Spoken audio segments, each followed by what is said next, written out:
കപ്പിയൂർ ചിറക്കൽ ഭഗവതി ക്ഷേത്രത്തിലെ പൂരാഘോഷം ഫെബ്രുവരി 15 നടക്കുമെന്ന് ക്ഷേത്രം ഭാരവാഹികൾ വാർത്താസമ്മേളനത്തിൽ അറിയിച്ചു.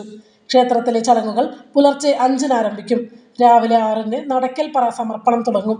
10:15 മുതൽ 5 പറ ആരംഭിക്കും. ഉച്ചയ്ക്ക് 3:30 ദേവസ്വം പൂരം എഴുന്നള്ളിക്കും. തുടർന്ന് വിവിധ വരവ് പൂരങ്ങൾ ക്ഷേത്രസന്നിധിയിലെത്തും. 17 ഗജവീരന്മാർ അണിനിരക്കുന്ന കൂട്ടിയെഴുന്നള്ളിപ്പ് വൈകിട്ട് 7 മണിക്ക് ആരംഭിക്കും. കൊമ്പൻ കടേക്കച്ചാൽ ഗണേശൻ തിടമ്പേറ്റും.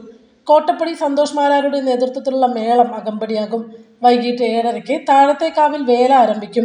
7:30 മുതൽ 10 പറ, 5 പറ, മഞ്ഞൾപ്പറ, കുങ്കുമപ്പറ, പണപ്പറ എന്നിവയുടെ സമർപ്പണം തുടങ്ങും. ദീപാരാധന, കേളി എന്നിവയും നടക്കും.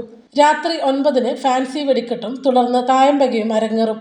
പുലർച്ചെ 3 മുതൽ വിവിധ ദേശങ്ങളിൽ നിന്നും താലത്തോടെയുള്ള എഴുന്നള്ളിപ്പ് ആരംഭിക്കും. തുടർന്ന് കൂട്ടിയെഴുന്നള്ളിപ്പ്, വടക്കേ നടയിൽ ഗുരുതി തർപ്പണം, നട അടയ്ക്കൽ, കൊടിയിറക്കൽ എന്നിവയും ഉണ്ടാകും. ക്ഷേത്ര committee president K Viswanathan, secretary E Venugopal, treasurer K Sreekrishnan, MS Venugopal, P Balakrishna Menon, KC Venugopal എന്നിവർ വാർത്താസമ്മേളനത്തിൽ പങ്കെടുത്തു.